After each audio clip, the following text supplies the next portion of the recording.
Hi guys, welcome to today's video. Today we're going to look at the top 5 cameras my picks for the best cameras for YouTube under $1,000.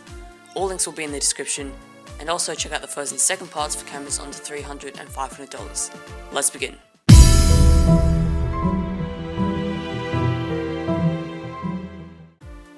Okay, so the first pick, well, these aren't really in any order, but the first camera that I'd like to show you guys is the Panasonic G7. It costs $600 on Amazon. All the prices are for new cameras on Amazon with a 14 to 42mm 3.5 to 5.6 lens. So the good things about this camera, it's a mirrorless micro four thirds camera, so you can change the lenses, and it's got a pretty big sensor compared to other cameras such as camcorders or compact cameras, which means you get better image quality and better low light performance. It can record 4K video at 30 frames per second and 1080p video at 60 frames per second. It has a mic input, so you can get better audio just by plugging in an external microphone. It takes 16 megapixel photos, has a flippy tilt touchscreen, so not only does it flip around so that you can see yourself, it's a touchscreen as well, and it has a viewfinder so that if you're in a sunny situation, you can look through the viewfinder and see your image better. It also has 4K photo, which is pretty much where it's a special drive mode where you can take 4K video and extract an 8 megapixel still from one of the frames in that video, which is pretty cool. It has features such as focus peaking, which shows exactly what's in focus, and zebra stripes, which shows what's blown out.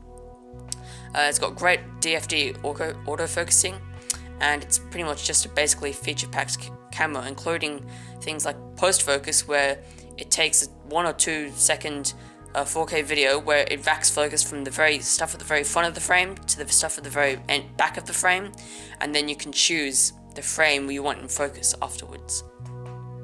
So the downsides of this camera, the sensor is just a little bit small compared to DSLRs, nothing really bad, not a deal breaker. There's no headphone out, but a lot of the cameras in this price range don't have headphone outs, so you can't monitor your audio, but you can manually set levels and have a look at your levels in camera. There's no cinema 4K, but there is UHD, which is what TV uses, it's what YouTube uses, so that's perfectly fine for most people. A little bit of a bugger is that the SD and battery card slot cannot be opened unless you remove the tripod plate, and there's no high bitrate mode for 1080p video like the GH4.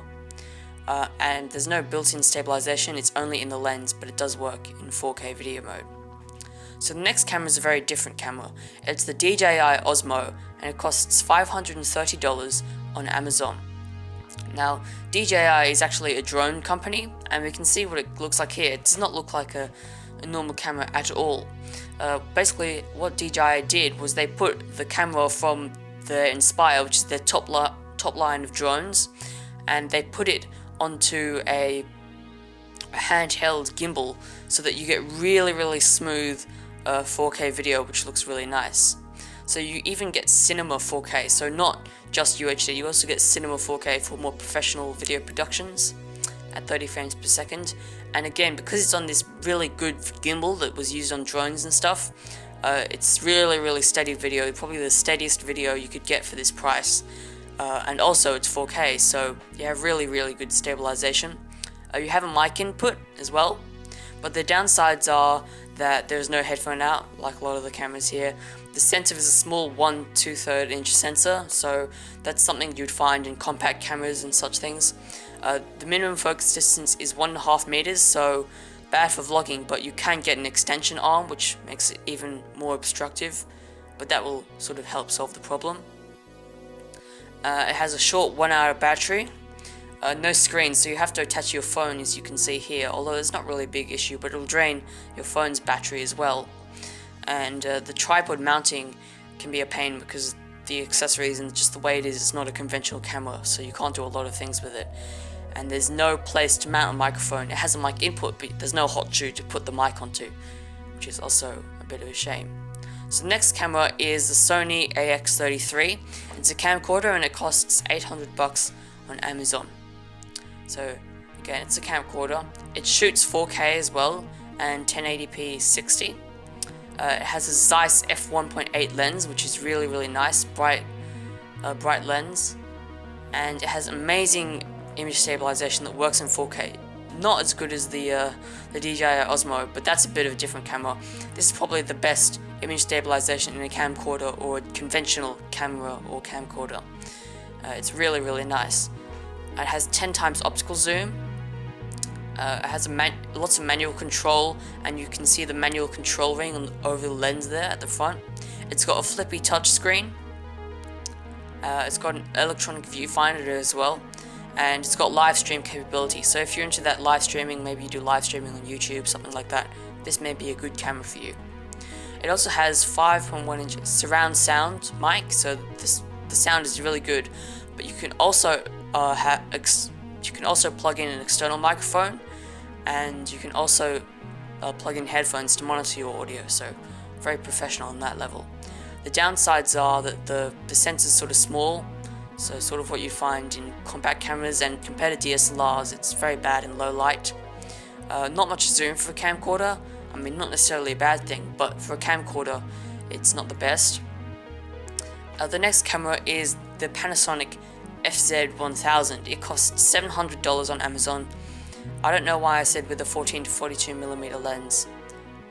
It's a fixed lens camera, but it's $700 on Amazon. So the highlights are, it's a bridge camera, so it looks like a DSLR, but it's got a fixed lens. And it's got the manual control, the dials and everything, but it has a fixed lens. It's got a large 1-inch sensor, not as large as micro four thirds cameras or DSLRs, but it's big for a compact camera or a bridge like this. It can shoot 4K at 30 frames per second and 1080p up to 120 frames per second for slow motion. It has an f2.8-4 lens, which is good for low light situations, and it has a 25 to 400mm equivalent 16 times optical zoom lens. As you can see here, it is actually very big. And the flip LCD, you can flip it around and use it for selfies, and it has a mic input. So the downsides are that the sensor is, smallish compared to DSLRs. There's no headphone out, so you can't monitor your audio. There's no cinema 4K, there's only UHD, which is not going to be a deal breaker for most people. Again, like the Panasonic G7, to remove the SD card and battery, you have to take the tripod plate off. And there's no high bitrate modes for 1080p. And the LCD, which is flippy, is not a touch screen. The last camera is the Panasonic ZS100. It's a recent camera, it just came out a month or so ago, and it costs $700 on Amazon. So the highlights are, it's a compact camera and it's pretty small. It shoots 4K at 30 frames per second and 1080p at 60 frames per second. It's large, at least for compacts, and it's the 1-inch sensor, so like the Panasonic FZ1000, very good, especially for a camera of this size. It's really pretty good. It uses the depth from defocus Panasonic autofocusing system, which is very good. Has 10 times optical zoom. It's got a live viewfinder as well. It's got 5-axis optical image stabilization and 20 megapixel photos. The downside, the optical image stabilization isn't available in 4K. There's no mic input, so you can't put an external mic in there and get better audio. And it's slightly big for a compact camera. And the lens is pretty bright it's okay bright at its widest, but when you zoom in, it gets pretty dark at f5.9 for not as good low light performance. So to sum up, if you're a vlogger, you should get the Panasonic ZS100K, which is the one we've just been talking about, the G7, which is the big one with micro four thirds and interchangeable lenses, or the DJI Osmo. The only trouble with the DJI Osmo is that the audio is not the best, so you have to find some sort of a lapel mic to put right in there, and also the minimum focusing distance is 1.5 meters, so you have to get that extension arm that DJI sells in order to actually focus on you properly. For narrative filmmakers, I would recommend the Panasonic G7, the Panasonic FZ1000, I couldn't fit the photo in here, the Sony AX33, which is the camcorder, and the DJI Osmo, although I couldn't fit the text in there. These are all great for narrative filmmaking. If you do beauty videos or like makeup tutorials, I'd recommend the Panasonic G7 or the FZ1000. If you do tech reviews and sit down tutorials, etc., I recommend these three cameras: the FZ1000, the G7, and the Sony AX33. And for live videos, like live action videos, or just to give you an example of the sort of video I mean, like a prank video, I'd recommend the FZ1000 or the Sony AX33, because they both have pretty decent zoom, very good image quality, and yeah, they're easy to use as well. So before we finish, remember that the camera isn't everything, which means that you have to get an external microphone, and especially for this price point, it would be very silly not to get one.